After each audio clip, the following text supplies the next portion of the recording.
Jadi kalau antum melihat peluang seperti ini, enak teman-teman sekalian, banyak sekali.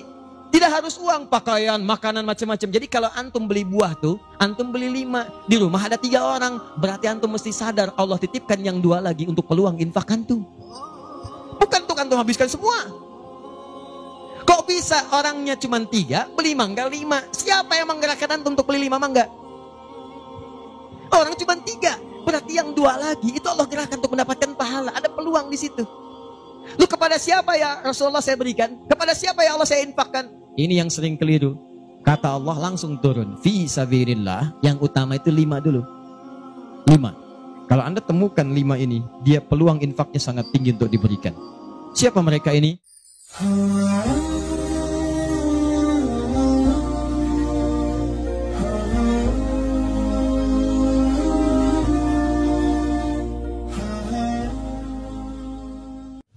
Amalan itu banyak. Salat, sedekah, infak, dan amal lainnya. Tapi persoalannya, waktu kita terbatas. Begitu mengerjakan, ada yang wafat. Begitu belum mengerjakan, ada juga yang meninggal. Sekarang kira-kira, yang pahalanya banyak saat dikerjakan, yang kalau itu didapatkan, dosa-dosa banyak dihapuskan. Jadi kalau yang tadi biasa ngapus satu ini langsung. Begitu dikerjakan, wah 1000 pahala datang, 1000 dosa gugur. Apa saja amalan itu? Kita mulai. 1. Semua amal kebaikan yang kita kerjakan, yang jadi amal saleh, bernilai hasanah, itu dalam fikih disebut dengan sedekah namanya. Ya, saya kasih konsepnya dulu supaya paham. Kullu ma'rufin sedekah. Setiap perbuatan baik itu namanya sedekah. Di nama umumnya sedekah. Salat sedekah, zakat sedekah, infak sedekah. Bahkan bahasa Al-Quran disebut juga dengan sedekah. Contoh, zakat ketika disebutkan dalam Al-Quran namanya sedekah. Ya, Quran surah ke-9 ayat 103. Khudz min amwalihim sedekah. Ambil zakat dari harta mereka, tapi disebutnya dengan sedekah. Ya, dikeluarkan pada 8 golongan sedekah. Ayat ke-60-nya, innamas shadaqatu lil fuqara. Infak sedekah. Buka Quran surah kedua, ayat 264, paling kiri sebelah bawah. Ya ayyuhalladzina amanu, la tubtilu sadaqatikum bil manni wal adha. Jangan kalian batalkan sedekah-sedekah kalian dengan perbuatan yang merusak. Apa contohnya? Kalladzi yunfiqu malahu ria'an nas, seperti orang infak yang ria. Jadi infak disebut dengan sedekah. Di semua perbuatan baik kita, salat kah, haji kah, umrah kah, puasa kah, semua namanya sedekah dalam fikih. Nah, sedekah ini kemudian oleh Nabi dibagi kepada 2 bagian. Ya. 1, ada sedekah yang saat dikerjakan itu pahalanya terus ngalir tuh. Terus mengalir. Bahkan dahsyatnya, maaf sekali, orangnya wafat pun tuh pahalanya terus datang sampai dengan kiamat. Di sepanjang di muka bumi ini belum kiamat, maka pahala akan terus datang, ngalir. Dalam bahasa Arab sesuatu yang mengalir disebut dengan jariyah. Maka muncul istilah sedekah jariyah. Sedekah jariyah. Ya, maaf, asalnya bukan amal jariyah, sedekah jariyah. Ya, sedekah jariyah, bukan istilahnya amal jariyah. Sekarang kalau mau nyebut amal jariyah pun dibenarkan. Cuma kalau di Arab, amal jariyah itu begini nih. Ya, kalau di Arab sekarang, antum jalan, tiba-tiba sedang ada perbaikan, ada lubang. Maka sedang diperbaiki ini ada tulisan kasih papan, afwan amal jariyah, amal jariyah. Maaf, ada pekerjaan jalan mengganggu Anda lewat. Di Arab itu amal jariyah itu pekerjaan sedang berlangsung mengganggu orang lewat. Sekarang begitu. Ya. Makanya kalau ada orang naik ke bis bawa kotak gitu kan, mau minta-minta maaf Pak, amal jariyah, betul, ganggu orang lewat. Ya. Benar secara bahasa, tapi secara makna ini yang paling tepat. Yang kedua, ada yang sifatnya sedekah thabitah. Yang pahalanya berhenti di situ, tetap selesai seketika. Thabitah. Jadi begitu Anda kerjakan, dapat pahala sampai situ aja. Begitu selesai pekerjaan, selesai pahalanya. Thabitah, tetap selesai di situ. Maka kalau kita ingin cerdas, kata para ulama, semua dosa-dosa kita ingin dihapuskan, ditutup. Dihapus, hapus. Maka Anda mesti keluarkan apa saja jenis-jenis sedekah jariyah itu. Supaya ketika selesai kita kerjakan, pahalanya tetap mengalir untuk menutup dosa-dosa kita. Maka kita akan fokus kepada amalan-amalan yang ini, yang saat dikerjakan, pahalanya terus mengalir. Tapi jangan lupa, hati-hati, yang ini pun dibagi dua lagi. Awas, pelan-pelan. Jadi kita sepakati, kita ambil yang ini satu, untuk malam ini. Yang kedua, yang ini pun dibagi dua lagi. Ada amalan sedekah tsabita, saat dikerjakan pahalanya datang saat itu. Tapi yang paling menarik, ada nilainya kecil, ada nilainya besar, banyak. Jadi kalau dikerjakan, ada yang nilainya cuma 10 aja. Tapi ketika Anda kerjakan yang kedua ini, ada yang 700, ada yang 70.000, ada yang 700.000, sekali dikerjakan. Sekarang kita akan keluarkan amalan apa saja yang saat dikerjakan itu pahalanya melewati batas yang standar ini. Jadi saat dikerjakan bukan 10 poinnya, tapi lebih daripada 10.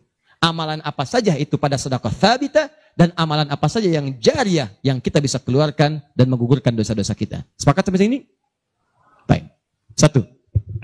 Kita langsung ke poinnya. Untuk yang sedekah tsabita, amalan standar yang tetap, yang biasa-biasa, contoh, misal, sholat, begitu dikerjakan sekali, dapat 10. Selesai sholatnya, selesai pahalanya. Jelas? Tapi beda ketika antum mengerjakan sholat berjamaah. Ya. Dia tsabita, tapi pahalanya berlipat. Tsabita, tapi pahalanya berlipat. Baik, saya mau tanya pada antum, sholat sendirian 10, sholat berjamaah berapa? 27. Maka kalau Anda ada ajakan berjamaah, sekalipun misalnya di tempat itu tidak ditemukan masjid, sedang di kantor, ada teman misalnya, alih-alih Anda sholat sendirian dan tidak bisa menemukan masjid, kenapa nggak ajak teman Anda untuk berjamaah? Walaupun cuma 2 orang. Beda pahalanya teman-teman sekalian sampai 17. Yang satu 10, yang satu 27. Karena sholat berjamaah itu hadisnya dibagi 2. Ada hadis yang mengajak ke masjid, ada hadis yang masjidnya nggak ada, cuman bisa berjamaah. Sholatul jamaati afdalu bin sholatil fardi bisa bin wa isyrina darajah. Sholat berjamaah lebih utama daripada sendirian. 27 jamaah di sana sifatnya umum. Kalau ada di masjid, usahakan ke masjid. Kalau nggak bisa ke masjid karena alasan syar'i, maka yang penting jamaah. Saya suka bingung nih, ini kan di rumah kamar banyak, tempat luas. Kenapa kok bisa di rumah ada 5 orang? Ini ada istri, ada suami, anaknya 2, asisten rumah tangga 1. Kok bisa ini sholat di kamar yang ini, di sholat di kamar yang ini, di sholat di ruangan yang ini? Kenapa di rumah itu nggak kumpul satu tempat berjamaah? Pahalanya 27. 1 kedua, 500 tahun. 2 ketiga, 500 tahun. Jadi kalau antum sedang lupa-lupa tuh, ingat-ingat dosa. Daripada milih sendirian cuma 10, berapa dosanya pada saat itu? Boleh jadi pahala sholat antum 10, tapi dosanya pada hari itu 20. Tuh. Bagaimana cara nutupnya? Maka biasakan naikkan. Naikkan. Jamaah. 1, sholat berjamaah. Karena itu panggilan-panggilan sholat dalam Al-Quran seringkali menggunakan bentuk jamaah. Silahkan cek. Panggilan sholat pertama Al-Baqarah ayat ketiga. Alladzina yu'minuna bil ghaib wa yuqimunas. Yuqimun, tunaikan dengan orang banyak. Bentuk jamak. Mereka tunaikan dengan orang banyak. Kerjakan dengan banyak orang. Makanya kalau bisa berjamaah, kenapa mesti sendirian? Jelas di sini? Kalau antum ke masjid, itu lebih banyak lagi. Tadi sudah saya jelaskan, datangnya dapat 25, masuk masjidnya, i'tikafnya, macam-macamnya. Makanya kalau sudah ada panggilan jamaah untuk ke masjid dan antum bisa mengerjakannya, demi Allah saya katakan, jangan tinggalkan. Jangan tinggalkan. 1. 2. Saya sebutkan yang banyak saja supaya agak cepat. 2. Membaca dan menghafalkan Al-Quran. Membaca dan menghafalkan Al-Quran. Amalan kelihatannya sederhana, tapi pahalanya begitu berlimpah. Insya Allah. Tahan sebentar. Tadi kalau sholat sendirian, berapa pahalanya? 10 sholat. Baca Quran, bukan sekali baca, 1 hurufnya 10. 1 huruf. Dalilnya At-Tirmidzi nomor hadis 2910. Perhatikan kalimatnya. Man qara'a harfan min kitabillahi falahu 10 hasanat. Siapa yang bisa membaca satu huruf saja dari kitabullah, dia mendapatkan padanannya 10 kebaikan. Nanti saya tuliskan rumusnya nih. Lihat baik-baik, ini nggak sembarangan dia, ini nggak sembarangan. Siapa yang baca satu huruf saja dari Al-Quran, dia akan mendapatkan 10 kebaikan setiap hurufnya. Walam aqul alif lam mim harfun. Saya tidak katakan tulisan alif lam mim itu satu huruf, bukan. Alif lam mim dibaca satu huruf, bukan. Walakin alifun harfun, lamun harfun, mimun harfun. Tapi setiap alifnya 10, lam 10, mim 10, walikuli harfin asyru hasanat. Dan setiap antum bacakan satu hurufnya 10 kebaikan, 10 pahala. Jadi kalau saya bacakan alif lam mim, dapat berapa? Belum tentu. Belum tentu. Lihat sini, saya tunjukkan cara bacanya. Sebagian kita mengira itu kecil, tapi menurut Allah itu luar biasa. Perhatikan baik-baik. Lihat sini. Tahan. 1, 2, 3. Baca. Alif lam mim. Baca lagi, Pak. Bagus. Ada lagi yang bisa dengan tajwidnya yang lebih bagus? Siapa lagi? Boleh, silakan angkat tangan.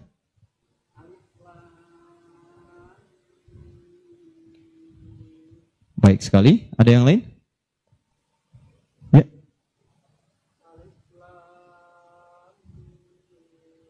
Bagus. Dikit lagi. Ada yang lain? Satu lagi. Masya Allah.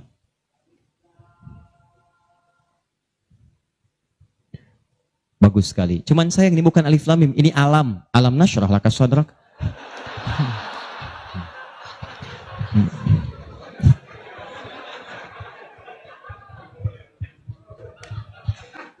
Saya mau katakan, kalau Quran ini seperti tuduhan orientalis dan orang-orang menuduh Quran buatan Nabi Muhammad, padahal dulu tidak ada harakatnya, maka semua kalimat ini yang tertulis begitu akan dibaca sama.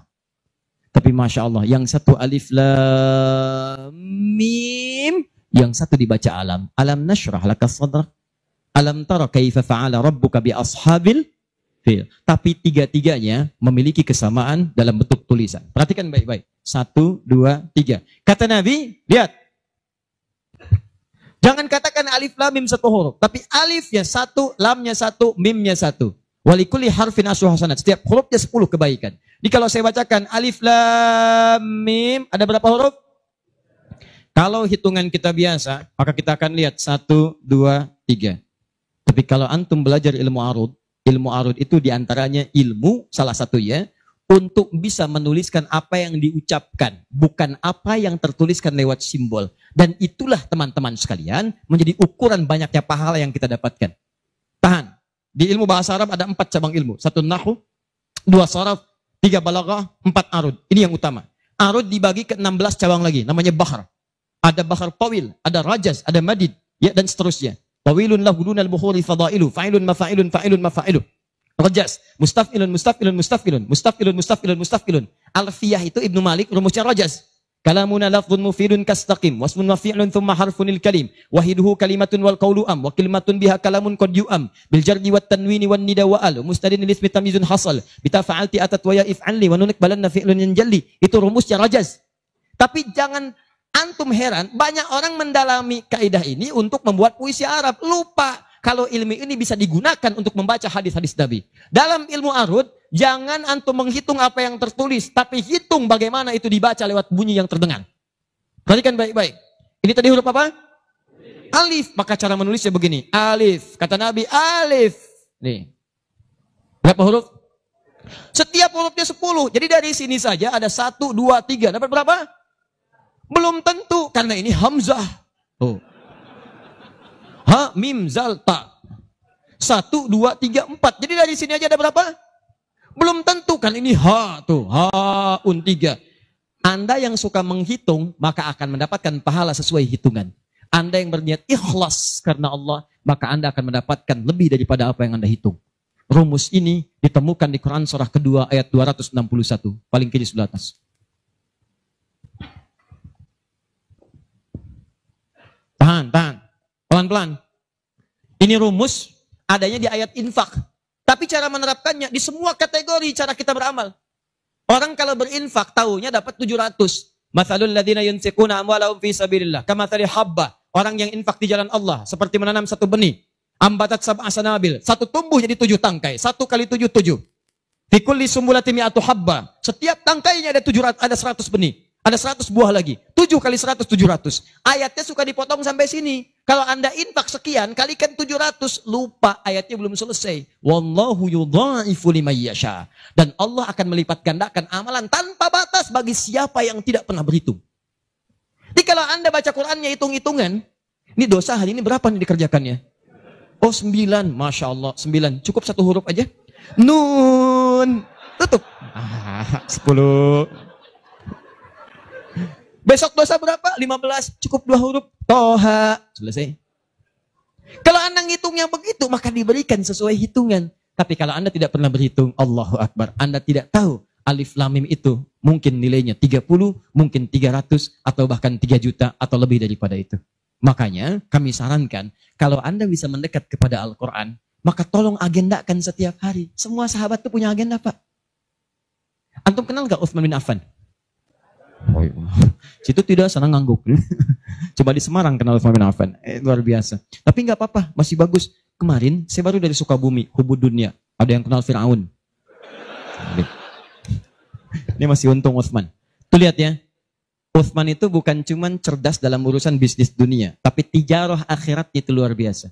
Utsman paham, saya di dunia boleh kaya, tapi di akhirat bagaimana status saya? Maka beliau siangnya mengumpulkan harta dunia untuk ibadah, malamnya mengumpulkan pundi-pundi akhirat. Demi Allah saya katakan, Utsman itu di antara sahabat yang disebutkan oleh Imam An-Nawawi bersama Abdurrahman bin Auf, bersama Tamim Ad-Dari, yang diikuti kemudian oleh Imam Asy-Syafi'i generasi setelahnya, jauh setelahnya, itu punya amalan kalau malam terbiasa menghatamkan Al-Quran dalam tahajudnya. Khatam Quran. Kaya, sahabat Nabi, menikahi 2 putri Nabi, 1 meninggal dan menikah lagi, disebut Dzun Nurain. Kayanya luar biasa, asetnya setelah 15 abad sampai sekarang masih ada. Yang hebat, siang-siang jadi orang kaya, malam-malam jadi hamba yang sangat taat dan kaya akhirat. Coba bandingkan dengan kita sekarang.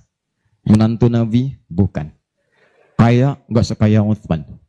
Tuh, status dunia belum sempurna. Status akhirat masih belum maksimal. Ya antum sebetulnya maunya apa? Utsman sholat malam, ngikut Nabi, kaki bengkak. Antum pengen ke surga Firdaus malam, mata bengkak. Ya. Ini nih. Ayo update. Ustadz, tapi kan saya belum lancar. Tambahkan hadisnya, lipatkan nomor hadis 2920. Awas, lihat kalimatnya. Walladzi yatata'ta wa huwa 'alaihi syaq falahu ajran. Siapa yang memulai menghafal, membaca, siapa yang mulai membaca Al-Quran tidak lancar, terbata-bata bacanya, mengejaknya. Orang baca alif lam mim, dia alif lam mim falahu ajran, maka dia mendapatkan 2 kali lipat dari orang yang lancar. Orang lancar misal 30, dia 60. Terima kasih ya Allah, kalau begitu besok saya nggak lancar aja bacanya. Oh, bisa. Itu tidak lancar yang direncanakan. Yang lancar diikuti oleh malaikat ma'asyafaratil kirabil barara. Yang belum lancar diapresiasi karena perjuangan kesungguhannya. Bacaannya dapat nilai, perjuangannya mendapatkan nilai di sisi Allah Subhanahu wa ta'ala. Karena itu saya sarankan, maaf, mulai sekarang antum bikin kurikulum. Nih, 1 tadi, bikin tabel begini. Nih. Saya katakan pada teman-teman juga yang di Bekasi, yang di Jakarta, ya, saya kasih 2 amalan dulu nih. Mulai sekarang antum bikin begini. Tahan ya, teman-teman sekalian, nanti saya sampaikan bagaimana seorang Mu'adz, orang Mesir, baru kecil belum balik sudah menyiapkan amalan ini. Punya program. Nih. Harinya, nomor. 1, 2, 3, dan seterusnya. Ini misalnya harinya apa besok. Amalannya apa. Mulai dengan sholat di sini. Jamaah. Ini tadi bacaan Al-Quran. Kalau bisa, saya sarankan setiap hari mulai menghafal. Walaupun cuma 1 ayat. Usahakan menghafal. Demi Allah saya katakan, pahala menghafal Quran lebih banyak daripada baca. Paling minimal 4 kali lipat. Karena itu ayat menghafal disebutkan 4 kali dibandingkan ayat baca. Silahkan cek Quran surah ke-54. Ayat 17, ayat 22, ayat 32, ayat 40. Saya ulangi. Ayat 17, ayat 22. Ayat 32, ayat 40. Ada? 17, 22, baik. Kemudian 32 dan 40. Kenapa ketawa? Benar kan? 4 ayat 17, ayat 22, kemudian ayat 32 dan 40. 17, 22, 32, 40. Berapa kali disebutkan? Walaqad yassarnal Qur'ana lidzikri. Sungguh telah kami mudahkan Al-Quran untuk dihafalkan, diingat. 4 kali disebutkan. Ya, maka ada yang menyebutkan menghafal Quran itu keutamaannya 4 kali dibandingkan dengan sekedar membaca. Baca. Orang baca itu biasanya cuma sekali. Dzalikal kitabu la raiba fihi hudal lil muttaqin. Sekali. Tapi orang menghafal jangan harap sekali. Dia akan terus mengulang. Dzalikal kitabu la raiba fihi la raiba fihi. Dzalikal kitabu la raiba fihi dzalikal kitabu la raiba fihi hudan lil muttaqin dzalikal kitabu la raiba fihi hudan lil muttaqin dzalikal kitabu la raiba fihi hudan lil muttaqin. Pertanyaan saya, berapa banyak pahala didapatkan? Berapa huruf dia bacakan? Makanya kalau antum ingin melipat gandakan pahala dengan banyak, dalam satu hari antum punya agenda. Boleh antum baca, misal target sehari saya baca misal 1 halaman dan hafalkan 1 ayat. Kalau antum sudah punya kebiasaan begitu, demi Allah saya katakan, Allah akan merubah keadaan hidup Anda jadi lebih nyaman. Tidak cukup dengan amin. Baca, hafal. Wah, Masya Allah. Syukur-syukur begitu sedang sholat berjamaah, minta sujud, terus meninggal, gitu kan? Wah, itu paling enak. Mau begitu? Di subuh ya. Itu pun kalau tiba ajalnya. Ya, bacaan Quran lebih lebat lagi. Ya, jadi kalau antum bisa seperti itu, nanti bonusnya banyak. Di alam kubur, jasadnya akan utuh. Dan di akhirat diberikan mahkota. Dan yang ketiga diberikan peluang untuk memberikan syafaat dengan izin Allah dengan Qurannya kepada anggota keluarganya. Ahli Quran itu, kalau dia hafal kemudian Qurannya, benar menghafal Qurannya, maka saat di akhirat akan langsung dimuliakan oleh Allah. Dipakaikan jubah kehormatan dan membimbing, menggandeng bapak ibunya yang saleh, yang beriman, beserta pasangannya dan keturunannya untuk dibawa masuk ke surga. Itu ada di Quran surah ke-35 ayat ke-33, ditafsirkan dengan Quran surah ke-13 ayat 23 sampai 24 dengan awal kalimat yang sama. Jannatu 'adnin yadkhulunaha. Ada para penghafal Quran masuk surga Aden di Quran surah 35 ayat ke-33. Jadi masuknya dari surga Aden menuju tingkat surga yang paling tinggi. Tertingginya apa? Banyak. Nanti ada dengan para nabi. Ada orang yang sesurga dengan para nabi di Quran surah ke-4 ayat ke-69. Ya. Wa may yuti'illaha wa rasul fa ulaika ma'al ladzina an'ama Allahu 'alaihim minan nabiyyin. Ada orang-orang yang masuk surga, orang taat kepada Allah dan Rasul. Taat sekali. Saat di surganya, semua dengan Nabi. Sesurga bersama semua Nabi. Jadi ada beberapa Nabi, ada semua Nabi. Kalau beberapa Nabi namanya Anbiya. Makanya di surah Al-Anbiya, surah ke-21, dikisahkan beberapa Nabi. Tapi kalau semua Nabi, itu Nabiyin namanya. Dari Nabi Muhammad SAW sampai Nabi Adam. Ada semua. InsyaAllah. Muhammad SAW bin Abdullah, bin Abdul Muttalib, bin Hashim, bin Abdul Manaf, bin Qusay, bin Murrah, bin Kilab, bin Ka'ab, bin Ghalib, bin Fihir, bin Malik, bin Nadar, bin Kinana, bin Khuzaimah, bin Mudrika, bin Ilyas, bin Nizar, bin Mudar, bin Ma'ad, bin Adnan, bin Adi, bin Adri, bin Muqawwam, bin Nahur, bin Tari, bin Ya'rub, bin Yasub, bin Nabit, bin Ismail AS, bin Ibrahim AS, bin Azaraw, bin Nahur, bin Abir, bin Kinan, bin Al-Fakhshad, bin Sam, bin Nuh AS, bin Mikhlain, Matusyara, bin Kinan, bin Anwas, bin Tith, bin Adam AS. Kumpul semua. Jauh Nabi Ibrahim ke kanannya dari Sayyidah Sarah, muncul kemudian Ishak, dari Ishak Yakub, dari Yakub turun Yusuf, dari Yusuf terus sampai dengan ke Musa, ke Daud, ke Sulaiman dan seterusnya, muncul sampai ke Nabi Isa. Nabi Isa bapaknya Imran menikah dengan Hannah, samping kirinya kemudian ada Zakaria. Terus itu semua nabi antum bisa lihat. Masya Allah. Akhi, antum di mana? Surga A dengan siapa? Depan saya, Masya Allah, ganteng-ganteng Nabi Yusuf. Dulu teman kita lihat sinetron ganteng-ganteng serigala. Ini Nabi. Oh, kita lihat Nabi di sini. Oh. Belakang saya Nabi Ibrahim. Pinggir saya Nabi yang punya tongkat jadi ular. Nabi Musa alaihissalam. Kanan saya Nabi yang sangat saya rindukan. Nabi Muhammad SAW. Penghafal Quran.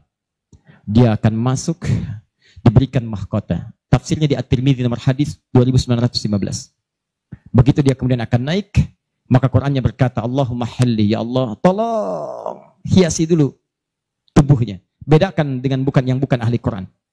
Bedakan. Yuhallawna fiha min asawir. Demikian ayat Qurannya. Maka kemudian dia dihiasi dulu. ada gelang-gelang emas, ada macam-macam, semua tubuhnya indah. Maka Allah firmankan, apa kata Allah?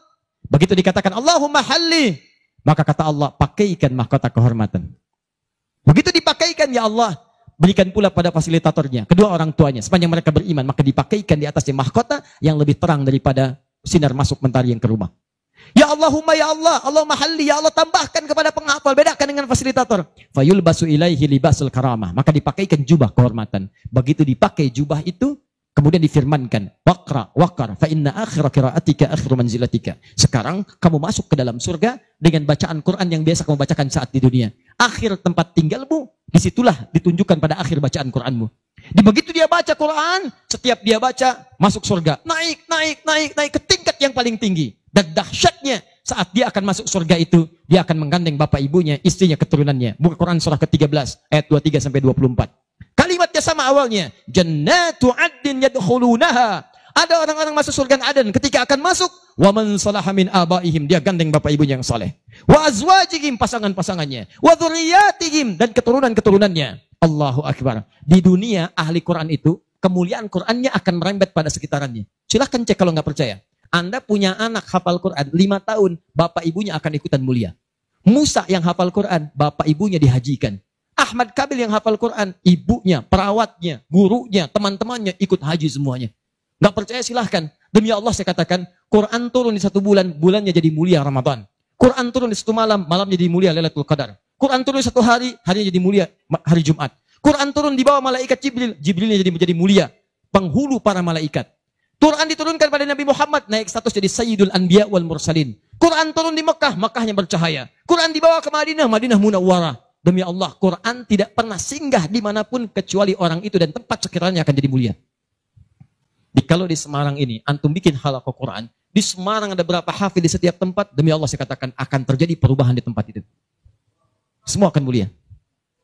Jadi begitu digandeng, bapaknya, ibunya, wa azwajihim, pasangannya, wa dzurriyyatihim, anak-anaknya, cucunya, masuk. Begitu masuk diparadekan, wal malaikatu yadkhuluna alaihim min kulli bab. Semua malaikat menyambut mereka di depan pintu surga, mengatakan salamun alaikum bima sabartum. Selamat, Anda telah sabar saat di dunia, menyiapkan bekal untuk pulang. Sabar menghafal Quran.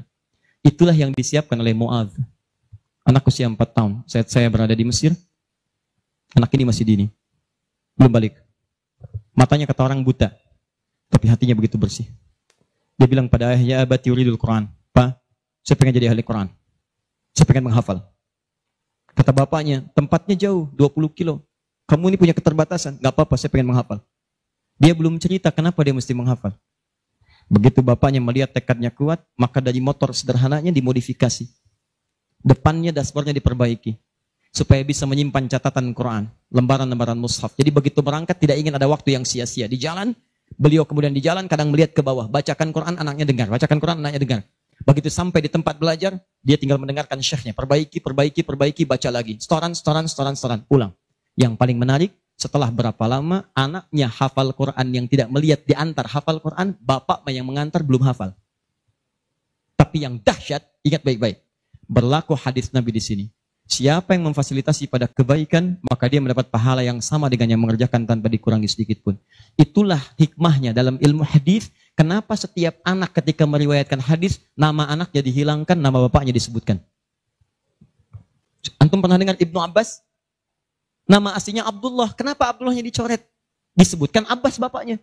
Ibnu itu anak laki-laki. Abbas bapaknya. Anaknya Abbas. Ibnu Umar, nama aslinya Abdullah. Abdullahnya dicoret. Disebutkan bapaknya Umar. Kenapa disebutkan nama orang tua, nama anaknya dihilangkan? Para pakar hadis itu luar biasa. Untuk menunjukkan bahwa amalan anak ini hasil didikan orang tuanya. Yang begitu diamalkan hadis ini, bukan cuma anaknya, bapaknya pun dapat bagiannya. Abbas itu pengusaha. Abbas itu pedagang. Sibuk luar biasa. Masih sempat mampir ke majelis Nabi. Cuman nggak selamanya bisa di situ karena ada kesibukan berbisnis. Maka beliau menginvestasikan anak bungsunya namanya Abdullah kecil untuk belajar di majelis Nabi. Boleh saya nggak ikutan, tapi anak saya mesti ikut untuk menyampaikan ke keluarga. Maka disimpan di situ. Anaknya masih muda, kecil, dengar, kadang merangkak, kadang main dan seterusnya. Tapi tahukah Anda, begitu Nabi wafat, anak itu usia 13 tahun. Nabi wafat sudah hafal 2000 hadis. Yang mesti Anda tahu, setiap beliau meriwayatkan hadis, dibuang kalimat Abdullahnya, disebutkan Abbasnya. Karena peran ayahnya yang mendidik dengan baik, maka setiap hadis ini disebutkan Abbasnya dapat, Abdullah kecil dapat. Semuanya dapat. Demikian dengan Quran. Bapaknya mengantar belum hafal, anaknya hafal. Begitu sudah hafal, di sini saya mau sebutkan. Perhatikan baik-baik. Datang reporter Kuwait. Dengar kisahnya. Begitu ditanya, kenapa Anda mau menghafal Quran? Perhatikan jawabannya. Nih, yang mau saya katakan. Saya menghafal Quran untuk mencari bekal bagi saya pulang. Saat saya menghadap kepada Allah sendirian, tangan saya bergetar, kaki saya bergetar. Saya tidak akan ditemani lagi oleh ayah yang mengantarkan saya dalam hafalan. Ibu saya tidak akan menemani, saudara saya tidak akan menemani. Saya akan sendirian bersama Allah. Ini anak masih kecil, mata nggak bisa lihat, belum balik, sudah punya pikiran demikian. Kalimatnya apa selanjutnya? Kata beliau, saya akan katakan di hadapan Allah dengan perasaan gemetar. Ya Rabb, jika memang bekal saya belum cukup untuk mendapatkan ridhamu sampai saat ini, maksudnya surga, maka mohon ya Allah, kurangi siksaan saya di neraka dengan Quran yang telah saya hafalkan ini. Ya Rabb, jika bekal saya belum cukup sampai saat ini untuk mendapatkan ridhamu, saya telah berhafal Quran ya Allah. Saya telah berusaha menghafal Quran untuk saya bawa sampai dengan saat ini. Kalaupun itu belum cukup mendapatkan ridhamu untuk masuk surga, tolong ya Allah, walaupun saya ke neraka, kurangi siksaan saya di neraka dengan Quran yang telah saya hafalkan. Anak buta, mata belum bisa melihat, keadaan demikian, belum balik, dia sudah mencari bekal untuk pulang. Duhai Anda yang katanya pengen ke surga, surganya Firdaus, pengen bersama Nabi, demi Allah saya katakan, dari 24 jam Allah berikan pada Anda, berapa yang sudah Anda siapkan mencari bekal akhirat? Ayo kumpulin dunia. Ayo silakan. Silakan, gak ada yang larang. Cuma satu saat, Anda akan lihat siapa yang tertawa, siapa yang tertunduk lesu membawa catatan amalnya. Itu saya sarankan bagi Anda, ayo besok bikin. Nih, sholat mau di mana? Baca Quran mau berapa ayat? Hafalan mau berapa ayat? Mesti beda. Antum lahir belum hafal Quran wajar. Masa pulang pun gak ada yang dibawa? Ayo bawalah walaupun cuma satu ayat. Ya, saya satu surat Ustaz, An-Nas, tambah. Ya, jelas? Kalau sudah jelas, amalan ketiga, saya cepat. Tenang ya, katanya pengen sampai subuh. 3, saya cepat. Setelah ini saya ke ujungnya. Kita sebentar lagi berakhir. Ketiga, infak. Infak. Masih ingat teman-teman? Kalau yang standar tadi, berapa pahalanya? 10. Infak paling minimal 700. Infak paling minimal 700. Allahu Akbar. Dalilnya Quran surah kedua ayat 261. Paling kiri sebelah atas. Tadi saya bacakan. Mathalul ladzina yunfiquna amwalahum fi sabilillah kamathali habbatin ambatat sab'a sanabil fi kulli sumbulatin mi'atu habba. Wallahu yudha'ifu liman yasha' wallahu wasi'un 'alim. Perumpamaan orang infak di jalan Allah. Infak itu, ini yang perlu saya luruskan. Tidak harus menggunakan uang. Infak itu pemberian bersifat materi. Makanan itu infak, pakaian itu infak, buah-buahan itu infak. Silahkan berbagi, walaupun nggak ada uang, bisa kita gunakan dengan yang lain. Cek, kalau antum main ke Eropa, ada rezeki main misalnya, main ke Auckland, ke New Zealand. Ya, di situ ada donation itu bukan cuma dengan uang, food. Kadang mereka kasih dengan makanan. Ada yang nyimpen ciki, kotaknya di situ. Di kotak infak itu, kotak dalamnya ada ciki, ada beras, dan macam-macam. Sampingnya ada yang uang. Cuman mesti dilihat dulu bagaimana bentuk kotaknya. Ya, kalau kotaknya belahan kecil, itu pasti uang. Bukan beras. Oh ini beras nih. Dibuka dulu karungnya, diginikan. Tidak bukan. Silakan bebas. Ya, dan itu nilainya tinggi. Kadang-kadang antum lupa di majelis ilmu ada snacknya. Walaupun cuma kurma dapat 2. Bagi 1 dengan teman. Air misalnya tidak harus semua oleh antum. Begitu antum bagi langsung dituliskan 700 kali lipat paling minimal. Demi Allah saya katakan paling minimal 700 kali lipat.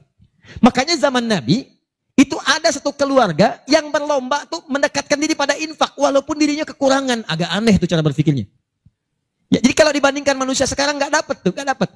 Saya mau tanya begini, antum di rumah persediaan, antum punya anak 2. Antum dengan istri, 1 suami, 1 istri, 2 anak. Di rumah ada persediaan makanan untuk 2 anak antum saja. Antum aja nggak makan malam itu, cuma ada anak 2. Untuk mereka, kalau nggak makan, mereka bisa nahan lapar semalaman. Tiba-tiba antum ditawarkan oleh seseorang, ada tamu nih, mau nggak dijamu di rumah? Bisa nggak? Pertanyaan saya, kalau ada orang yang datang seperti itu ke tempat antum, Mas, ini ada tamu, saya nggak bisa jamu. Bisa nggak antum jamu? Di rumah antum cuman ada makanan untuk anak-anak, antum pun nggak bisa makan. Pertanyaan saya, dijamu nggak teman itu? Kenapa diam? Dari ahli surga? Kenapa diam? Lihat cara berpikirnya. Kalau cara berpikir kita hanya ke makanan saja, maka kita katakan, Ustadz, anak saya aja dapatnya makanan seperti itu, kami pun nggak makan. Bagaimana bisa diberikan pada tamu? Tapi cara berpikir Tolhah dan keluarganya agak beda. Begitu Nabi katakan ada tamu, kita datang langsung angkat tangan. Duluan ngangkat, padahal yang lain banyak yang punya banyak makanan. Tapi cara berpikirnya, kapan lagi saya dapat 700 lebih? Kapan lagi saya dapat diangkat langsung tangannya? Ya Rasulullah saya. Sebelum yang lain ngangkat, angkat tangannya. Maka diantar kemudian ke rumahnya. Sampai di rumah, istrinya dikatakan, duhai sayang, ada titipan Rasulullah. Bahasanya bukan ada tamu, ada titipan Rasulullah.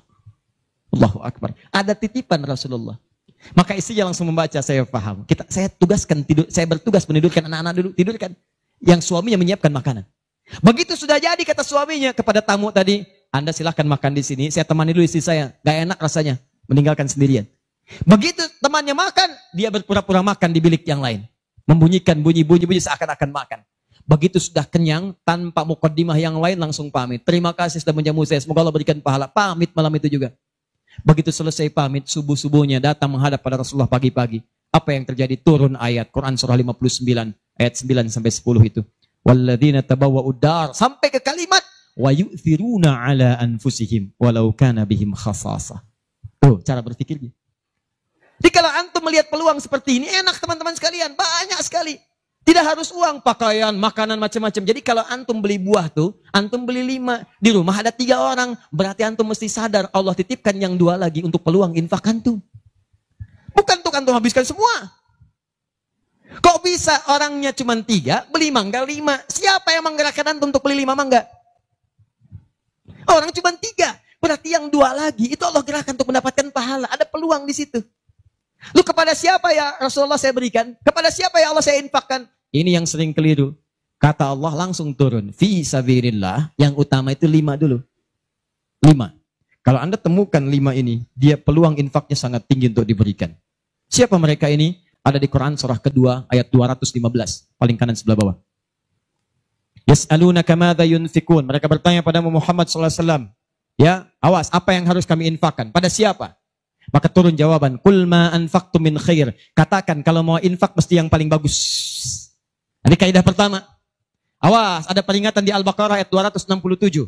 Wala tayammamul khabitha minhu tunfiqun walastum biakhidhihi illa an tughmidu fi. Jangan kamu infakkan pada orang lain yang kamu tidak suka. Melihatnya aja kamu enggak suka, dikasih orang.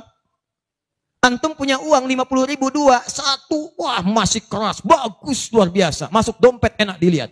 Yang kedua, wah sudah lecek. Dekil of the kumel. Wah, dilihat gak enak. Baunya gak nyaman. Tiba-tiba ada orang lewat. Pak, sedekah Pak. Pertanyaan saya, maaf, mana yang antum berikan? Yang lecek atau yang bagus? Tuh. Ingat, kalau urusan zakat mal, berikan yang bagus. Zakat mal, pilih. Paham? 5 orang ini siapa? 1. Lil walidain, orang tua. Ini orang tua ini gak pernah minta, jarang sekali. Cuman kita yang mesti paham. Kan sama, antum pun suka ngasih isyarat. Mama. Oh mau makan. Makan. Mama. Boneka. Antum setelah dewasa mesti paham. Kadang-kadang orang tua tuh gak minta.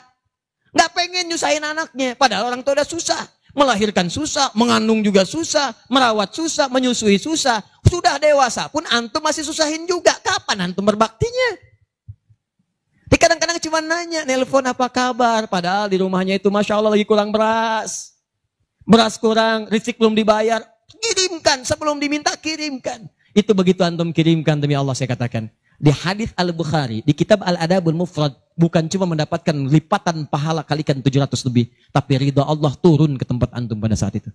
Kalau sudah turun, semua doa yang antum mintakan minimal akan dijawab pada saat itu. Itu rahasianya. Kalau dengan urusan orang tua itu udah gak usah mikir.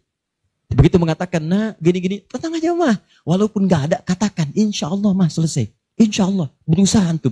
Begitu antum dapatkan seperti orang tua mengusahakan untuk antum dulu, maka pahala dilipat gandakan, ridho turun seketika. Kejar. Wal Al-aqrabin, kerabat terdekat. Kerabat dibagi dua. Ada yang tempatnya jauh tapi hubungannya dekat. Punya saudara sekandung tinggalnya di Palembang, antum di Semarang. Ayo kirimkan. Anak bibi nggak bisa nih pendidikannya. Bantu, antum ada, bantu, nilainya tinggi. Jangan dikira ringan. Nih bagian kedua nanti kalau saya terangkan banyak nih. Tenang aja, kita masih sampai subuh. Bagian kedua. Saya ikutin deh. Antum jual saya beli. Ya, cuman saya beli sampai 9:30. Paham? Ayo akrabin. Yang kedua itu maaf. Golongan kedua akrabin bisa tetangga. Orang yang tidak ada hubungan famili secara mahram cuma tetangga antum. Tapi kalau yang kedua ini, Allahu Akbar, indahnya Al-Quran. Cek oleh antum, silahkan cek. Walaupun beda agama, itu tetap ada peluang infak. Gak ada ketentuan ini kecuali di Quran. Gak ada aturan ini kecuali di hadis. Buka Quran surah ke-31 ayat 15 paling kiri sebelah atas. Ada anak muslim, orang tua belum Islam, belum dapat hidayah. Kata Allah, urusan untuk ibadah pisahkan. Orang tua jangan paksa, doakan dia, silahkan dakwahi. Tapi urusan dunia, wasahibhuma fid dunya ma'rufa. Wa in jahadaka ala an tusyrika bima laysa laka bihi ilmun fala tuti'huma. Urusan ibadah masing-masing, kalau diajak-ajak enggak usah ditaati, tolak dengan cara yang lembut. Lembut. Tapi kalau urusan dunia, bagi. Antum muslim, orang tua belum Islam, antum punya kelebihan. Uang agak banyak, melimpah, makanan ada, bagi. Kata Allah, jangan lihat kemudian kepercayaannya karena dia belum muslim. Bagi. Indah teman-teman sekalian. Dan itu ada pahalanya. Begitu antum berikan, masuk yang halal. Begitu halal masuk, kan haram keluar. Kan cara berpikirnya begitu. Halal masuk, yang haram keluar. Begitu keluar, sekat di hatinya terbuka. Karena yang haram itu saat masuk di hadis Muslim, haram masuk naktah sauda, noda hitam. Noda menutup. Kalau masuk jadi daging dia, antum misal, iyadzubillah bukan antum, ada orang lain konsumsi yang haram. Yang haram masuk ke dalam mulutnya, masuk ke tubuhnya, beredar dengan darah. Jadi daging, masuk ke telinga, Quran surah 6 ayat ke-25. Wa fi adhanihim naqra, waqra, di telinganya ada sumbatan. Maka yang haram cepat kedengaran, yang halal susah. Masjid dekat, suaranya dekat, Allahu Akbar, susah. Tapi konser yang macam-macam, yang joget, yang ini, yang itu, nyampe tuh konser di Jakarta, dari Semarang tembus ke sana. Wa ada absarihim ghishawa, masuk ke mata jadi penghalang, nutup. Quran surah kedua ayat ke-7. Gak kelihatan. Orang ke masjid itu bukan gak kelihatan, nampak, cuman gak ada dorongan.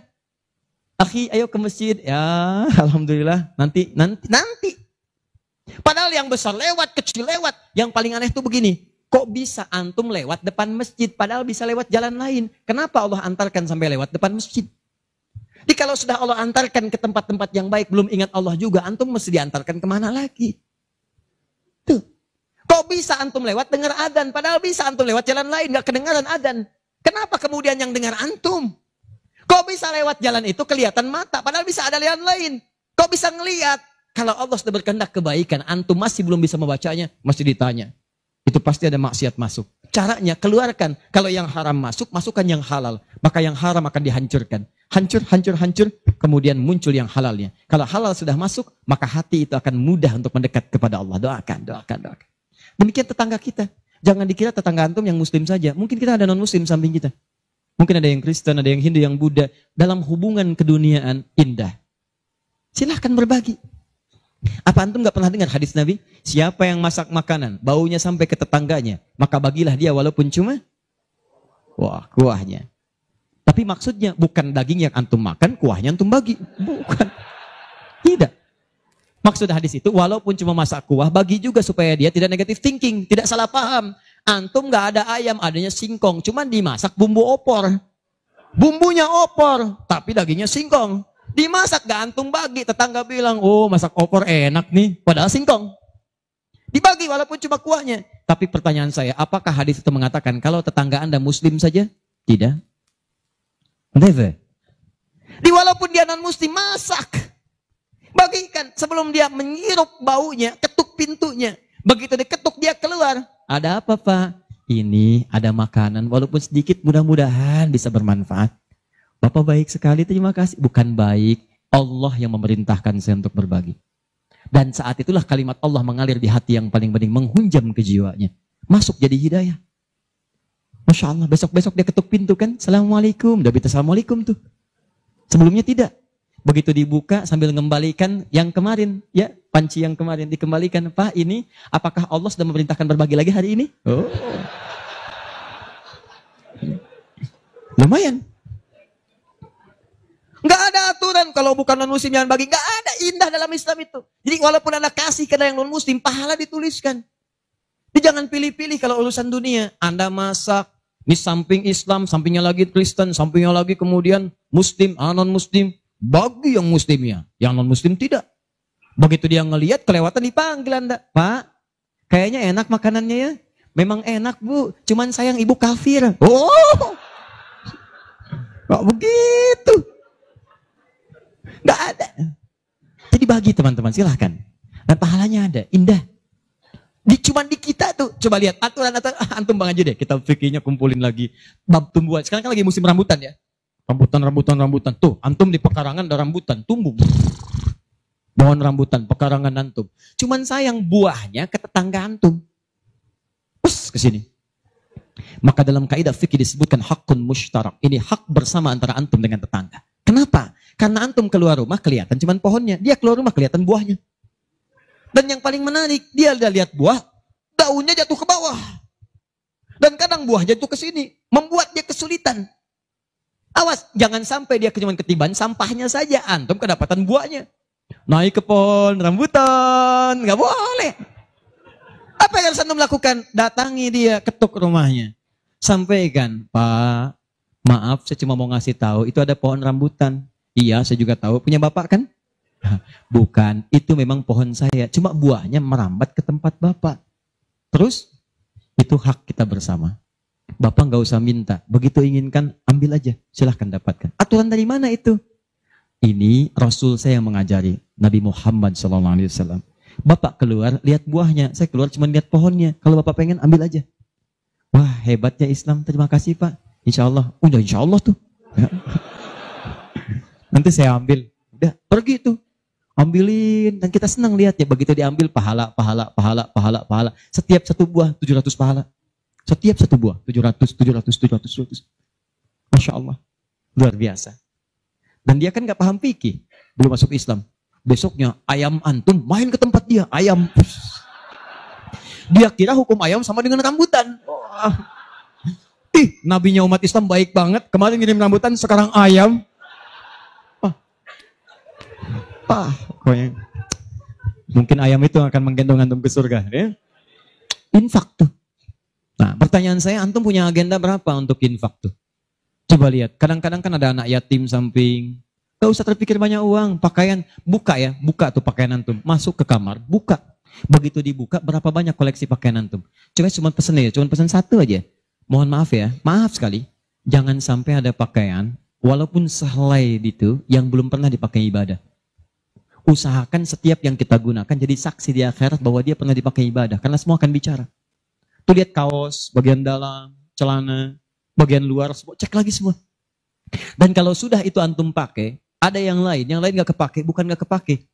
Boleh jadi, itu dititipkan oleh Allah kepada antum untuk menjadi pahala antum dengan itu. Sebab mudah bagi Allah menitipkan pada yang lain. Kenapa dipilih antum? Supaya dapat bagian pahalanya. Jelas? Terakhir, amalan keempat, bagian pertama. Salah sendiri pengen sampai subuh. 4. Terakhir, bagian pertama. Majlis ilmu. Majlis ilmu. Masih ingat satu apa? Salat berjamaah di masjid. 2. Interaksi dengan Al-Quran. 3. Infak. 4. Majlis ilmu. Teman-teman, majlis ilmu itu keutamaannya banyak. Saya beri gambaran ya, maaf sekali. 1.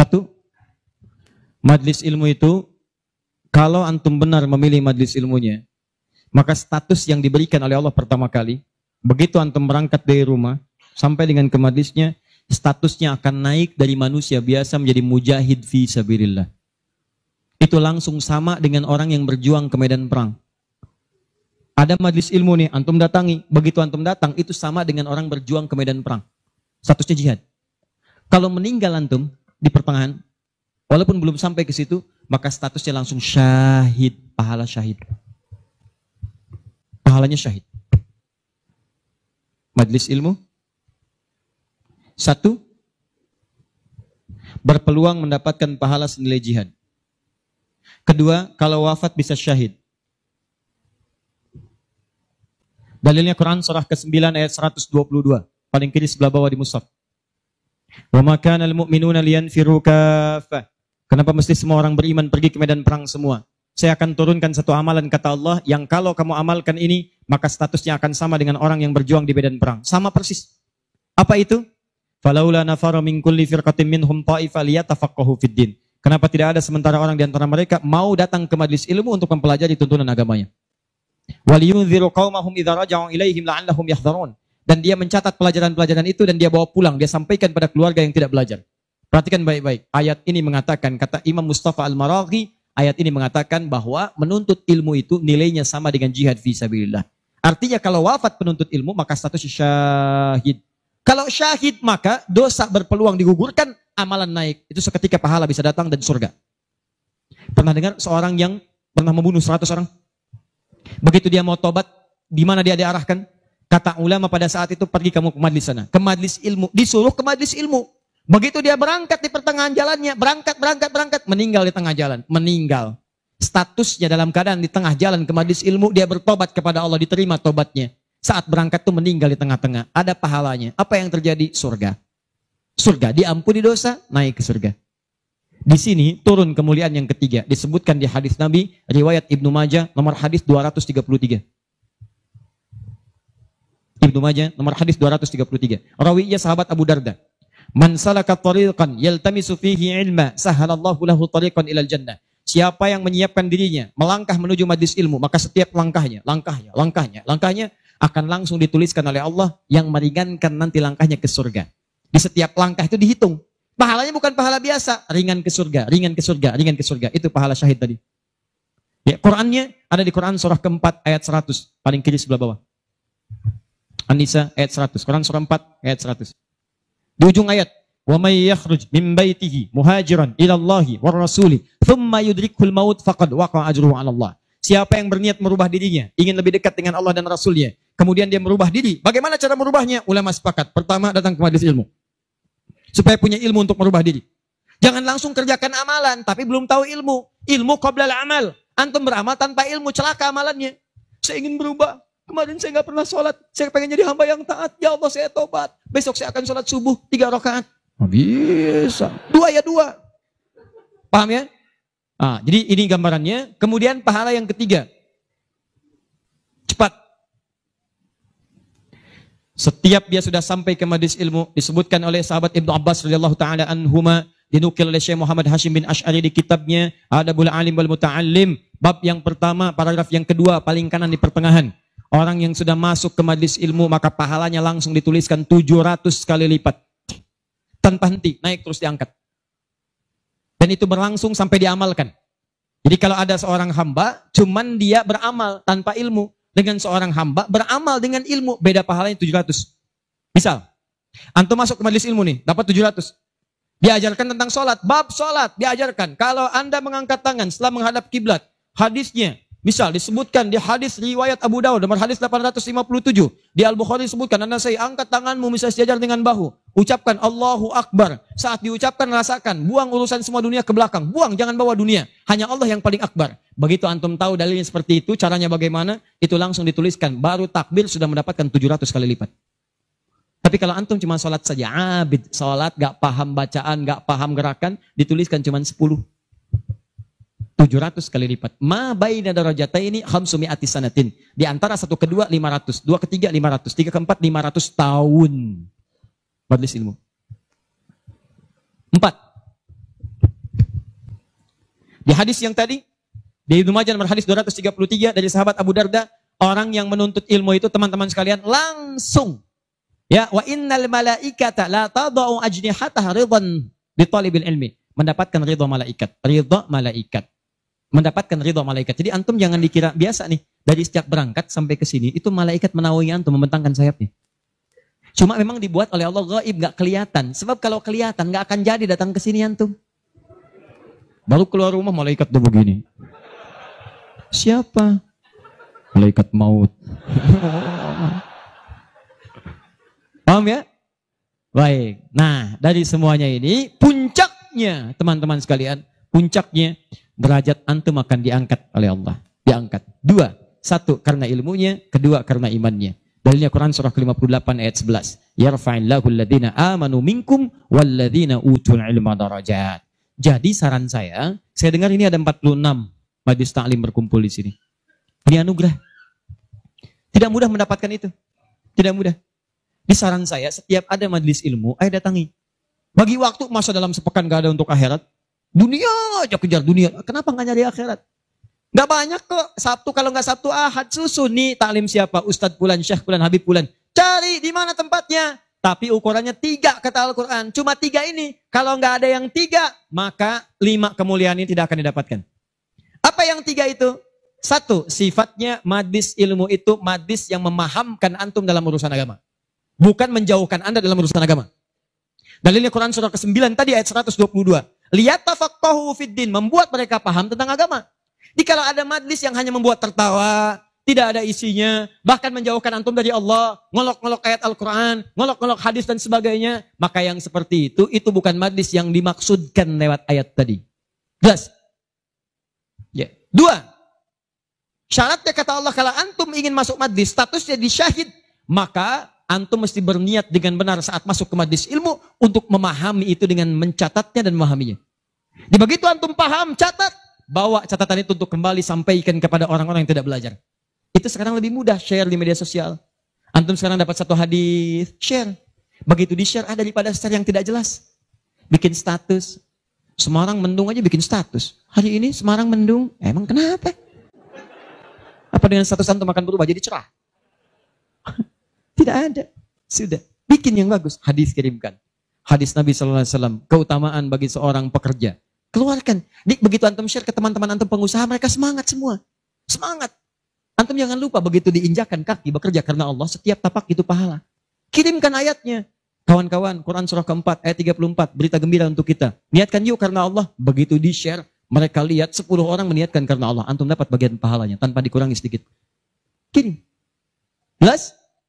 Nah, ini kalau gitu antum kurunkan majlis ilmu mana di sekitaran Semarang, siapa ustadznya, siapa syekhnya yang bisa mengangkat iman, bukan cuma datang, bisa mengangkat ilmu. Ya, lihat. Ini saya sedikit detilkan nih. Maaf ya, sedikit aja. Saya sedikit detilkan. Mengangkat ilmu dan iman itu bersamaan disebutkan. Yarfa'illahu alladhina amanu minkum walladhina utul ilma darajat. Jadi kalau ada majlis imannya mengangkat tapi ilmunya tidak, maka ini pun belum seimbang. Atau ilmunya luas tapi iman gak terangkat. Ini jadi masalah. Apa ciri orang terangkat imannya? Maka dia gemar menunaikan amal soleh. Maka jika anda menemukan majlis-majlis mendorong anda mengerjakan amal soleh, ikuti majlis itu. Dan saya katakan pada anda, kalau materi saya tidak membuat anda dekat dengan Allah, membuat anda terbuka untuk beramal soleh, tinggalkan saya. Cari ustadz yang lebih baik. Saya bukan ustadz seperti yang disyarat oleh Al-Quran. Cari majlis lain. Tapi cari ustadz-ustadz yang membuat anda dekat dengan Allah. Cari. Kedua, ilmu anda meningkat. Ilmu meningkat itu apa cirinya? 2 cirinya. 1, dengan ilmu itu memudahkan anda ibadah. Misal, sholat. Belajar sampai paham bacaan dan gerakan sholat. Supaya mudah ibadahnya, khusyunya dapat.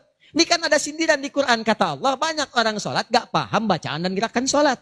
Ayo jujur, katakan pada diri sendiri. Sampai sekarang malam ini, berapa persen bacaan sholat yang antum pahami? Jangan-jangan anda sholat tapi gak ngerti yang dibaca. Bagaimana bisa khusyuk? Ruku gak ngerti, sujud gak paham, bagaimana bisa khusyuk sholatnya? Antum minta rezeki, isa aja 4 kali, warzukni, minta rezeki. Habis sholat minta lagi. Ya Allah mohon berikan aku rezeki. Yang tadi apa saat sholat? Warzukni. Ya bagaimana kita bisa mengerti apa yang diucapkan kalau kita tidak belajar? Makanya cari. Nah mengerti itu bahasanya paham, fikih. Makanya ada kitab sholat namanya fikih sholat, fikih umroh, fikih haji. Belajar sampai paham. Tuh lihat berapa banyak sekarang yang umrah, tapi nggak paham yang dikerjakan. Putar. Sekarang kadang suka sedih itu. Apalagi banyak yang ria. Ria itu kan menggugurkan amalan. Begitu disampaikan, habis amal. Ini ada yang jual kebun, jual tanah, nyampe sana nggak ada nilainya. Sekarang orang aja tawaf sampai live. Subhanallah, alhamdulillah. Kelihatan di sana, kelihatan. Pindah kiri, la ilaha illallahu akbar. Tuh, kenapa nggak dipahami? Dan tawaf itu indah. Kalau antum benar tawafnya, dijanjikan oleh Allah, doa apapun seketika dikabulkan. Itu rahasianya di Quran surah 19. Ayat ke-47 sampai dengan 49. Ada rahasianya. Makanya kenapa dari Hajar Aswad ke Maqam Ibrahim? Itu doa intinya. Subhanallah, Alhamdulillah, wala ilaha illallah, Allahu Akbar. Dari Maqam Ibrahim sampai Rukun Yamani, bebas mau pakai bahasa apapun. Nanti dari Rukun Yamani, pakai dengan Hajar Aswad, kenapa menggunakan Rabbana Atina Fid Dunya Hasanah? Itu ada maknanya. Bebas antum. Mau pakai bahasa Indonesia juga silakan. Mau pakai bahasa Jepang, bahasa Sunda, bahasa Jawa, bebas silakan. Minta. Kadang kasihan, minta enggak, yang dibaca enggak paham dan sebagainya. Ada tuh dulu waktu saya tugas di Saudi 2010. Ini hebat walaupun tidak harus ditiru begitu caranya, tapi dia benar. Dia minta dengan bahasanya. Di multazam dia mau, ya Allah, hamba mohon ya Allah, hamba datang ke sini minta, enggak banyak, cuman minta berikan jodoh. Hamba belum menikah ya Allah, mohon karuniakan jodoh terbaik. Depan Ka'bah di multazam, tiba-tiba datang perempuan tinggi, putih, hidungnya mancung, langsung ditunjuk kasih contoh. Kayak gini ya Allah. Kayak gini. Saya beneran tuh, nggak bercanda. Tapi apa yang terjadi? Karena dia minta yang dibutuhkan, dia paham apa yang dibacakan, dikabulkan oleh Allah. Pulang nikah, walaupun bukan dengan yang tadi. Menikah. Ada lagi yang lain, gelantungan di multazam, langsung mengatakan, ya Allah, hamba datang ini banyak hutang. Engkau pasti tahu hamba ya Allah. Engkau mengerti hamba, kesini pun hamba ngutang. Kalau tidak percaya, ini catatannya ya Allah. Benar. Pulang lunas gitu kan. Nah, dia ngerti yang dibaca. Kadang-kadang kita kerjakan sesuatu yang kita pahami. Makanya yuk ngaji lagi, ngaji sampai paham. Enak kalau sudah begitu. Begitu Anda memahami sesuatu, nah ilmu naik. Kalau orang paham, itu ciri yang pertama, dibawa ke ibadah mudah. Yang kedua, perluaskan wawasan. Karena dalam fikih itu, ada hal-hal tertentu yang menjadi kemudahan. Bukan harus itu saja yang dikerjakan. Babnya dalam fikih. Fikihnya nanti dalam kajian madhab. Madhab itu ada muqarin, turunannya ada pilihan. Pilihan-pilihan itu membuat kita lebih mudah. Ada yang tanpa pilihan, satu dalil, satu contoh. Itu artinya semua dipandang bisa. Contoh, angkat tangannya, begitu ngangkat tangan, langsung letakkan yang telapak kanan di punggung yang kiri. Angkat, Abu Daud misalnya. Begitu Anda angkat, fawadha yadahul yumna lal yusra, letakkan yang kanan telapaknya di punggung yang kiri. Antara mengangkat dengan meletakkan pakai fa, harfu atfin rabitin baina syai'aini bila hudud. Paham? Harfu atfin huruf sambung, rabitin yang mengikat baina syai'aini antara dua hal. Pekerjaan pertama dengan yang kedua bila hudud tanpa jeda. Pertama mengangkat tangan, kedua meletakkan. Antara mengangkat dengan meletakkan tanpa jeda, angkat langsung letakkan. Letakkan yang telapak kanan di punggung yang kiri, letakkan, selesai. Ini satu dalil, satu contoh. Nah kalau sudah satu dalil, satu contoh, kita nggak usah kreatif. Misal, tapi saya tidak bermaksud menyalahkan ya. Kalau ada, silahkan dapatkan dalilnya, sampaikan dan saya pelajari. Angkat misalnya, letakkan langsung. Gak enak Ustaz. Masa kiri duluan? Kanan kan bagus. Kiri kan kurang bagus. Kenapa nggak kanan dulu baru kemudian masuk kiri? Jadi angkat Allah, masuk kanan, kiri, baru begini. Kadang-kadang kaki naik dikit. Ya, angkat. Nah ini, yang seperti ini, kalau saya prinsipnya, kalau belum menemukan dalilnya, maka cukupkan pada itu saja. Makanya cuma satu dalilnya. Silahkan cek. Di kitab hadis palsu pun, saking palsunya tidak akan ditemukan. Dan kabar gembira, pemalsu hadis pun tidak tertarik memasukkan hadis ini saking jelasnya. Jelas. Silahkan cari. Saya pernah lihat di koleksi kitab hadis, ada 1235 kitab hadis. Cari nggak ketemu. Saking jelasnya gitu kan. Ya ini satu. Tapi kalau ada pilihan, itu artinya, maaf, umat itu dipandang tidak semua bisa mengerjakan satu yang sama. Maka silahkan pilih yang memudahkan antum. Misal dalam sujud, ini antum mau sujud nih, dari inti dalam sami Allah liman hamidah, akan sujud. Kan cuma dua caranya. Kalau tidak dengan lutut, dengan telapak tangan. Ayo, yang pakai lutut siapa? Mau sujud pakai lutut dulu. Yang pakai telapak tangan? Yang nggak pakai lutut, nggak pakai telapak tangan, angkat tangan ayo. Nah ini dia. Ini saya serius nih, di Bekasi pernah kejadian suami istri nggak tegur sapa semalaman gara-gara persoalan ini. Suami pulang dari kantor macet nyampe rumah lewat isya, yang ke masjid sholat di rumah, begitu sholat yang turun lutut duluan. Istri melihat, begitu selesai tanpa muqaddimah, istri langsung berkata, papa sholatnya tidak sesuai sunnah. Kenapa mah? Harusnya telapak tangan duluan, bukan lutut. Papa menjawab, mama yang nggak tahu hadis. Padahal dua-duanya nggak tahu hadisnya. Satu ngaji di guru A, dua guru B. Besoknya datang. Begitu datang, saya cuma senyum, Pak Ibu tahu nggak? Itu kan ada di kitab yang sama. Di Sunan Abu Daud.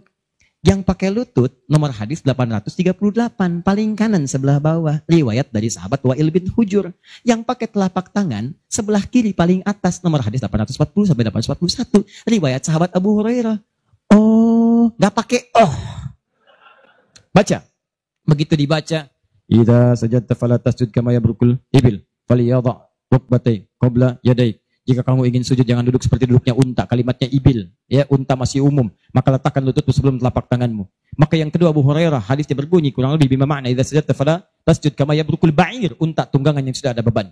Falyadha yadaika qabla rukbatai. Maka letakkan telapak tanganmu sebelum lututmu. Bu, Pak, ini Wa'il lebih duluan masuk Islam dibandingkan dengan Abu Hurairah. Saat itu awal-awal Nabi masih kuat, kelihatan ikut perang Badar, perang Uhud, macam-macam. Begitu Nabi sujud, lutut duluan. Begitu nanti Abu Hurairah masuk Islam, itu 3 tahun sebelum Nabi wafat, 7 Hijriah. 3 tahun sebelum wafat, usianya kurang lebih 60 tahun. Beliau sudah punya persoalan. Saya mau tanya pada Bapak Ibu, kalau ada orang sudah sepuh, persoalan pertama dia apanya? Lututnya. Makanya diriwayatkan kadang beliau kemudian menggunakan tongkat, kadang bersandar kepada tiang-tiang. Karena lutut mulai bermasalah, maka yang dahulukan telapak tangannya. Sebetulnya ini kemudahan Pak, Bu. Maksudnya bukan masalah tua atau muda. Antum pun jangan salah simpulkan. Jadi kalau ada teman antum masih muda misalnya, tiba-tiba turun telapak tangan duluan. Tua. Bukan. Bukan begitu cara memahaminya. Ya, bukan. Maksudnya apa? Ini kemudahan. Karena yang punya masalah di lutut bukan cuma orang tua. Antum atlet, ada masalah. Antum jalan, lutut keseleo. Gak bisa. Gunakan telapak tangan. Antum pengen dengan lutut, gunakan boleh. Telapak tangan sah, lutut boleh. Yang salah itu yang kepala duluan. Belum apa-apa udah rame. Yang kunut, ini hadisnya. Yang tidak kunut, ini hadisnya. Tinggal pilih aja. Kunut tuh karena begini, ini riwayatnya begini. Yang tidak kunut begini pilihannya. Yang milih kunut siapa? Oh, Imam Syafi'i, Imam Malik. Yang tidak milih kunut siapa? Imam Abu Hanifah. Yang tengah-tengah ngambil lazilah siapa? Imam Ahmad bin Hanbal. Antum tinggal ngikuti aja. Pilih mau yang mana. Yang salah yang tidak sholat subuh. Itu. Yang bismillah jahar, ada dalilnya, dipilih oleh Imam Syafi'i. Yang sir silent, ada, dipilih oleh Imam Ahmad. Yang tidak pakai bismillah, ada, dipilih Abu Hanifah, termasuk Imam Malik. Yang rakaat pertamanya jahar, selanjutnya tidak ada, dipilih oleh Abu Hurairah, tercantum dalam Al-Bukhari. 70 hadis, 4 kali cara, ada, semua Nabi mengerjakan. Nabi mengerjakan semua, antum tinggal pilih. Karena nggak bisa mengerjakan semua-muanya. Nggak bisa Ustaz, saya orang Semarang, sunnah banget, bukan cuma sunnah. Besok subuh saya imamin 4 cara bismillahnya. Oh. Lebih soleh daripada Nabi. Bismillahirrahmanirrahim. Bismillahirrahmanirrahim. Tidak dibaca sama sekali. Oh, iya. Itulah yang disebut dengan pilihan. Ma dhahaba ilaihi. Ma sesuatu dhahaba ilaihi yang condong untuk dipilih karena memudahkan. Disingkat jadi madhab. Madhab. Dari ma dhahaba ilaihi. Ada singkatan. Di Arab ada singkatan. La hawla wa la quwwata illa billah hawqala. Bahkan ayat Al-Quran itu ada ungkapan singkatannya. Bismillahirrahmanirrahim. Basmalah. Alhamdulillahi rabbil alamin. Alhamdulillah. Sudah 9:30. Saya kira teman-teman karena waktunya terus beranjak, saya cukupkan mungkin kita sama-sama tutup dengan mengucapkan hamdalah. Hamdalah. Tidak. Alhamdulillahi rabbil alamin. Enggak, itu contoh tadi, bukan belum selesai kita. Contoh. Masih sampai subuh, tenang. Nah, contoh, hamdalah alhamdulillahi rabbil alamin. Jelas? Inilah diantara amalan yang bisa menguat. Kalau sudah begitu ilmunya luas, wawasan luas, tidak akan ada pertikaian dan sebagainya. Yang ada dalilnya, itu yang kita pedomani. Yang tidak ada, kita pelajari. Kata Nabi, kamu tidak diutus untuk memaksa orang. Ingatkan, kalau mau ingat, alhamdulillah. Kalau tidak, jangan jadi musuh. Jangan sampai perbedaan antum menghambat antum untuk minum teh bersama. Begitu Ferguson. Akhir. Sepakat ya? Sepakat. Sudah bukan zamannya ribut sana sini. Sudah silahkan aja ya. Sepanjang ada dalilnya itu kita kerjakan. Yang penting ngaji dengan baik. Terakhir, saya tutup betulan ini. Ya, betulan. Terakhir, kita nggak ngerjain amalnya, tapi dapat transferan pahalanya. Kita tidak mengerjakan amalnya, tapi pahalanya dapat. Apa di antara amalan itu? Nah, ini yang kedua yang mau saya sampaikan. Ada 3 peluang amalan. Saya sampaikan dengan cepat. 1, share pengetahuan. Sharing, bagi. Itu yang diisyaratkan Quran surah ke-9 ayat 122. Dengan Quran surah ke-58 ayat ke-11. Luaskan. Ya ayyuhalladzina amanu idza qila lakum tafassahu fil masajid. Ya fil majalis fafsahu yafsahillahu lakum. Hai orang-orang beriman, jika dikatakan padamu luaskan majlis, luaskan. Maksud di situ luaskan ada dua. Satu, luaskan tempat. Jadi kalau ada orang berdesak-desakan, antum masih ada space, jangan ditutup-tutup, buka, luaskan. Yang kedua maksudnya luaskan itu diperluas infonya. Sampaikan. Mungkin antum nggak bisa datang, tapi ketika antum sampaikan infonya, Allah dari informasi antum ada 10 orang datang. Antum dapat pahala dari 10 orang itu tanpa dikurangi sedikit pun. Bagaimana Ustadz kalau kita nge-share aja tapi nggak usah datang, semua nge-share gitu kan, dikosongnya. Tidak, itu prinsip pertama. Luaskan kebaikan. Dua,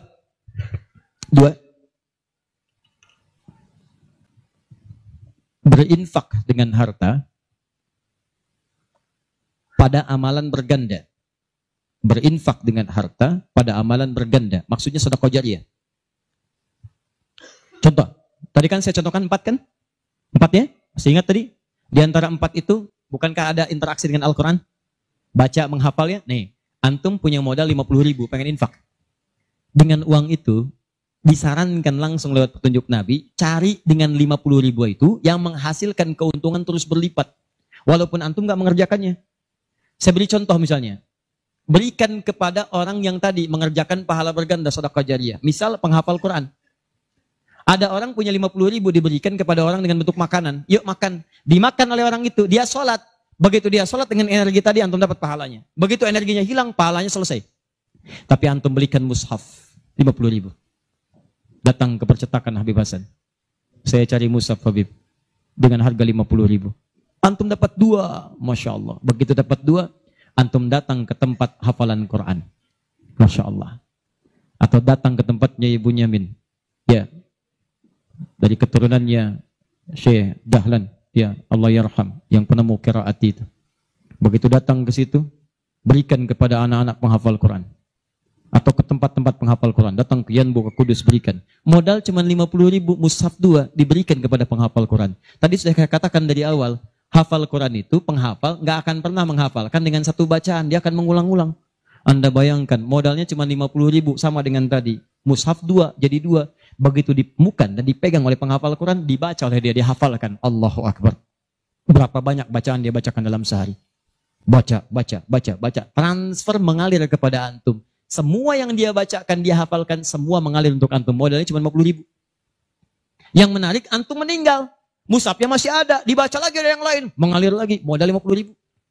Yang menarik, mushaf dah rusak, cuman penghafal tadi udah hafal Quran 30 juz, dia punya murid lagi, jangankan punya murid, ngimamin dia.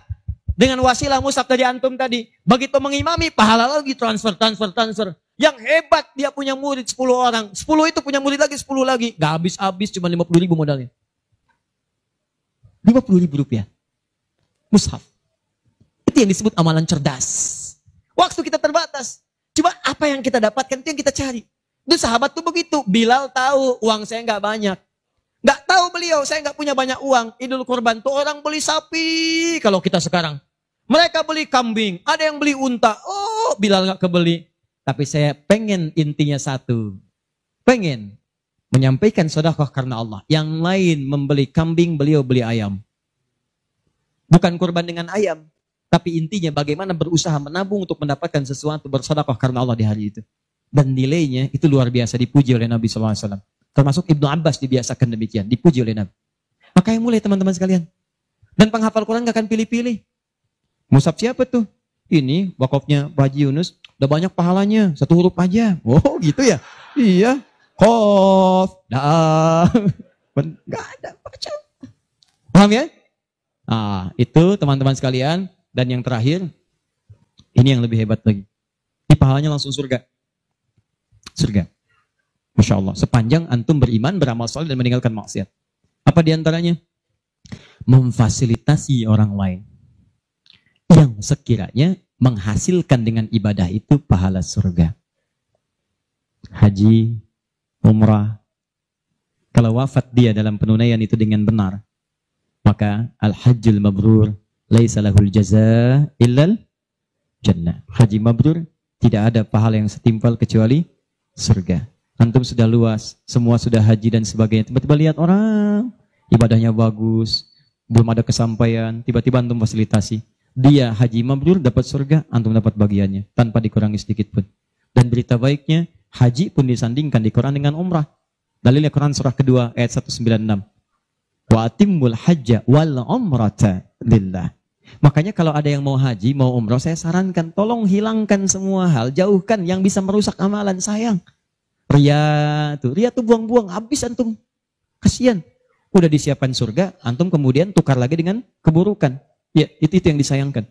Udah jauhkan ria, sum'ah, macam-macam. Fokus, antum tuh mau ibadah, fokus. Termasuk dari rumah. Tidak salah kalau antum ingin kumpulkan orang, ingin nyampaikan permohonan maaf, minta doa, itu nggak salah, cuma jaga sesuatu yang bisa merusak amalan. Ya, antum kumpulkan warga komplek untuk ngasih tahu, mohon maaf besok saya akan berangkat umrah. Mohon maafkan saya banyak dosa supaya saya tenang di sana beribadah. Dan tolong mohon doakan supaya kami diterima umrahnya. Ini umrah pertama kami. Mungkin juga yang pertama di komplek ini ya, warga belum pada umrah, Pak RT belum, RW belum. Insya Allah di sana kami doakan supaya bisa umrah. Habis tuh amalan. Jelas ya?